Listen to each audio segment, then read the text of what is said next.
Osteosarcoma. And what is it, a form of bone cancer? Yeah. And it was in your knee? Femur. Oh. It was in my femur and my hip. Oh, in your hip too? Yeah, I had to get a hip replacement as well. Did you have to undergo chemo and everything? Yeah. And your femur is in your leg, obviously. What part of the leg is that? Oh, the upper leg. Yeah. Okay. Okay, so in trying to make you have the best working knee that you could, that's where the idea came for the bone from your foot? Yeah, I actually went to Sloan Kettering, and one of the doctors there actually suggested that since I was so young, I'd have more mobility just getting the rotation. It's called the rotationplasty.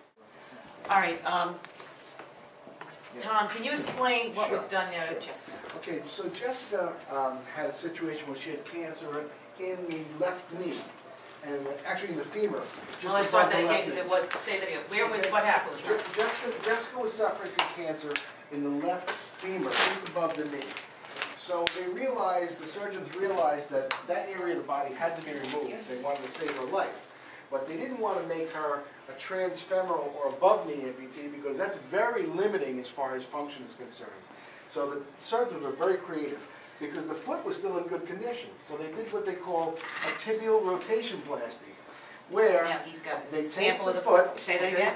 It's called the tibial rotationplasty, where they remove the femur, the affected femur and knee joint, save the tibia, okay? Right. The tibia is this bone going down here.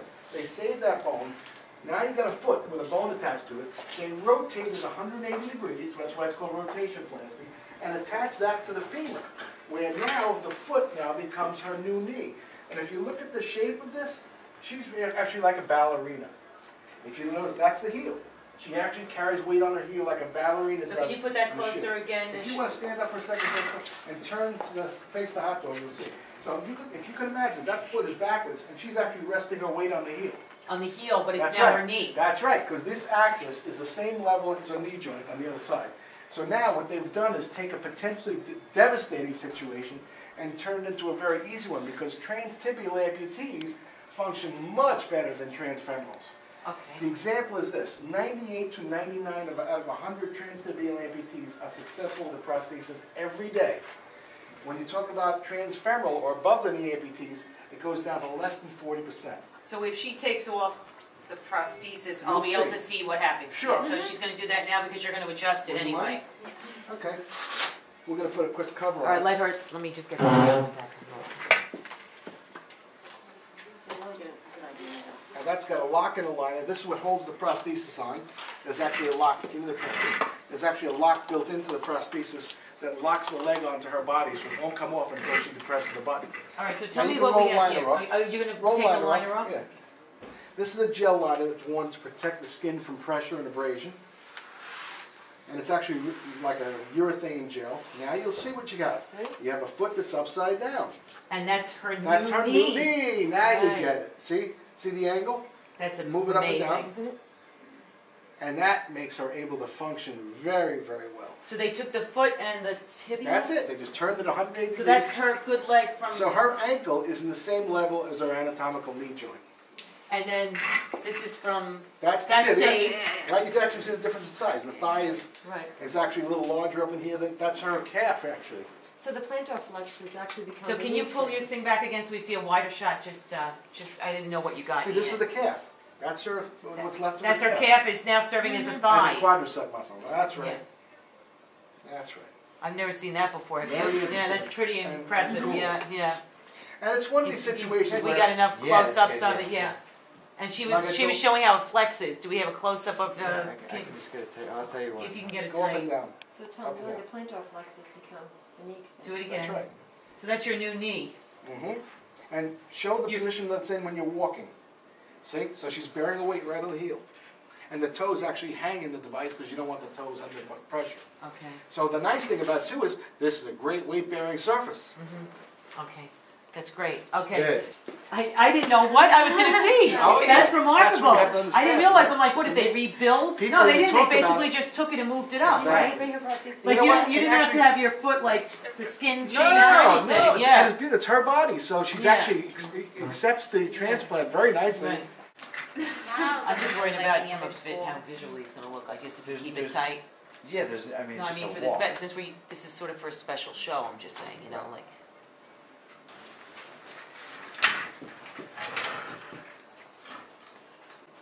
The hip replacement took care of the cancer in your hip. They just like, they took the tumors out because there was a tumor in my left hip as well as on my left femur. So after they removed that and I got the rotationplasty, I underwent chemo. Okay. When they told you that your foot would now become your knee, what did you think? They actually showed me a video and I wasn't too thrilled about it. Like, I was like, there's no way. I was 17 years old. I was worried about my looks. I wasn't really, I was like, there's no way I can do that. What changed your mind? Honestly, it was my life, or it was my life or nothing. There was more, if I did that, I had more mobility. I was 17. There was no way I wasn't gonna just stay home and just be a vegetable. So I saw people and I read blogs on the internet, and it was just my life. So. Were you worried about the cosmetics of it? Yeah, I was like worried about what people were gonna look and like how they were gonna look at me and like stuff like that. Like even when I was in the hospital, my little brother was like looked and was like kind of scared, and that kind of like had me. But since day one, I've had a positive attitude, and that's kept me going ever since. When you look at it now, does it seem like No, routine? it's just now. It's just like it's not even not different. Like I don't see myself any different than anyone else. I can walk. I can do everything that anyone can. What kind of things can you do? I can't run just because of the hip replacement, but other than that, I can walk, power walk, I go to the gym, basically do anything I want to do. So your social life is doing okay? Yeah, it wasn't any different than it was. At first, it was kind of just like getting used to everything and how people would like see me, but I just feel like with everything that I went through, I can help someone overcome what they can't. Have you been dating? Yeah, I've actually been with my boyfriend. It's gonna be 3 years now. Was he with you when you got sick? Mhm. And he stuck by you? Yep. That's pretty special. Yep. You must be special.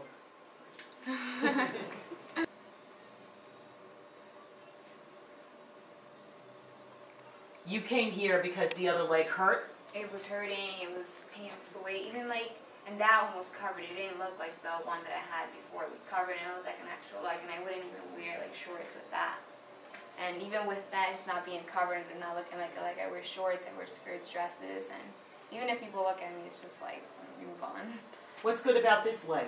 It's more comfortable, and I'm not, like, the one before I was limping a lot, my hips, everything, I was always hurting, my back, like, I was constantly uneven, and the guy was just never, every time I called him, he was never there. And I called Tom, and as soon as I called him, he's like, okay, just come by, and everything's done, he fixed the problem. Okay, so Jessica also wants to have the prosthesis pretty much cosmetically finished. Of course, it doesn't look like a leg when you see that. So what we're going to do right now is make a foam cover that matches the shape of her leg. And we do it by using these molds. We have these molds sized up according to her ankle circumference. And you can put the mold on, and we'll tape that mold onto the prosthesis, and then pour in about 200 grams of urethane rubber, which is a liquid state at that point. And when it's mixed with the catalyst, it'll form up into a shaped cover.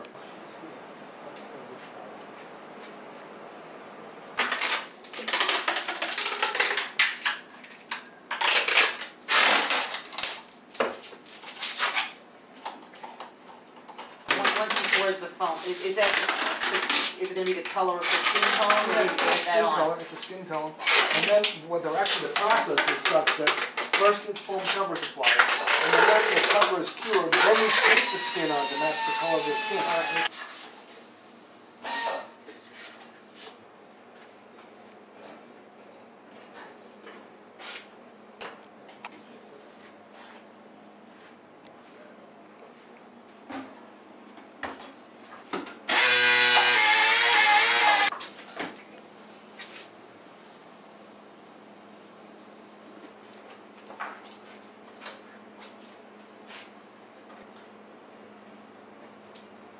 It takes the form of the mold. Yeah, now I got the form of the leg, so you see this is the side of the leg.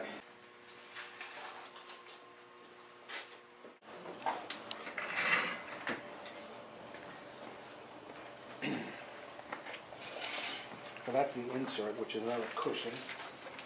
Over the stump, Right. the insert?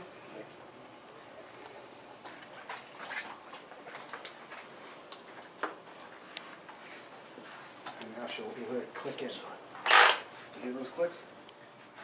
And that means that serrated pin is actually locking the leg on, so she can't get it off without pressing the button. I think we want to change that shape a little bit too. Oh, yeah. When it comes time for the skin. Yeah, well, On make sure. the outside of the Velcro.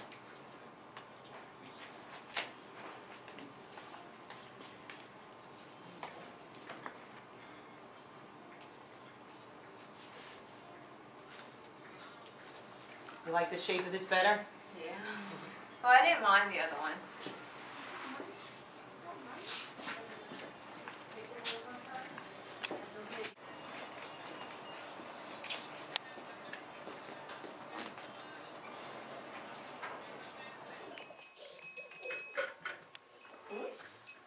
Just slide you a little more this way. Now, you've adopted 2 little girls from China. Yes. Did Kirsten have any medical issues, your oldest? No. Okay. She was healthy. Ruth, did you know when you got Ruth that she would have the medical issue? Yeah, absolutely. We got Ruth through, they have a special needs program for kids that have different conditions, medical conditions. She was born with a missing lower leg and a missing hand. Did you specifically seek a special needs child from China? Yeah, the second time we did. And why did you want to do that? Well, we really wanted our first daughter to have a sister, and it's just kind of, you know, God kind of been growing our hearts and getting us a little bit bigger. The first time we just adopted a healthy child, and the second time we just wanted to try special needs. A lot of families are more willing to accept a healthy child, and so we wanted to adopt a special needs child.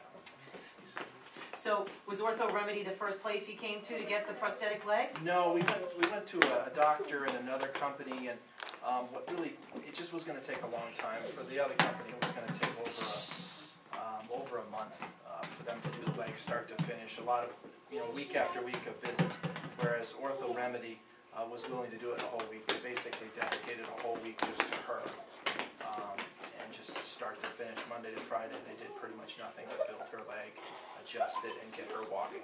So by, I think, Wednesday or Thursday of the week, she was walking. How long has she had the leg now?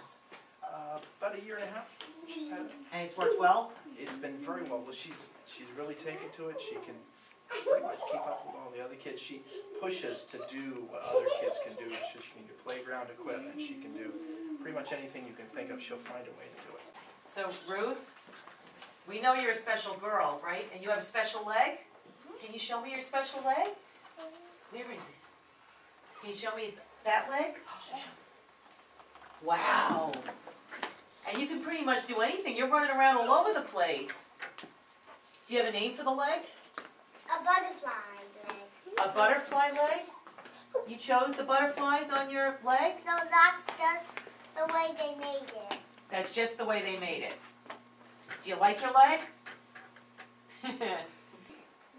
For her right now, not so much because she doesn't have the bone below to move the prosthetic. Oh, I see. But their hope is there's enough of the growth part of the bone that over time it will grow enough. How did you lose your leg? I'm a cancer survivor, and then after surviving the cancer, my leg had warped out of position. I had corrective surgery that went awry. I opted to have the leg removed. What kind of cancer was it? It was Ewing sarcoma of the right fibula. You seem to have a high-tech prosthetic leg if we look down here at Oh, the yeah, leg. yeah, It looks different than a lot of other prosthetic legs. Well, it has a computer aboard it. This is not like a standard prosthetic leg that I've seen, like some of the others today. They look more like they're shaped to be like a human leg, but yours looks like a machine almost. Yeah, well, that's the in fashion now, is depending on where you want to be with it, you might want to sport it. It's like, years ago it was more like, cosmetically, let's hide it. Now it's like, with sports going on and everything else, it's like, you know, hey, be proud of what I have and I'm going to show it off. So it's fun.